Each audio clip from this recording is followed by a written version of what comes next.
Cảm ơn Kale đã gửi sản phẩm cho mình review. Đây là Switch Kale Box Summer. Đây là một Switch clicky, có cấu tạo top làm bằng PC, stem palm và bot bằng PC.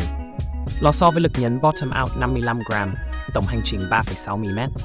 Switch vẫn sử dụng cấu trúc click bar để mang lại cảm nhận âm thanh cả hai chiều lên và xuống. Với housing màu xanh nhạt trong suốt, việc tản LED khá tốt, tuy nhiên sẽ hơi lệch màu với các LED đơn sắc. Cảm nhận về âm thanh theo mình rất giòn, đã tai, âm to đặc trưng, mang lại cảm giác của máy đánh chữ thời xưa. Anh em đã sử dụng qua Kale Box Summer này chưa? Cảm nghĩ của anh em thế nào? Để lại bình luận bên dưới cho mình biết nhé. Và mình là Switches Review. Hẹn gặp anh em ở những video tiếp theo.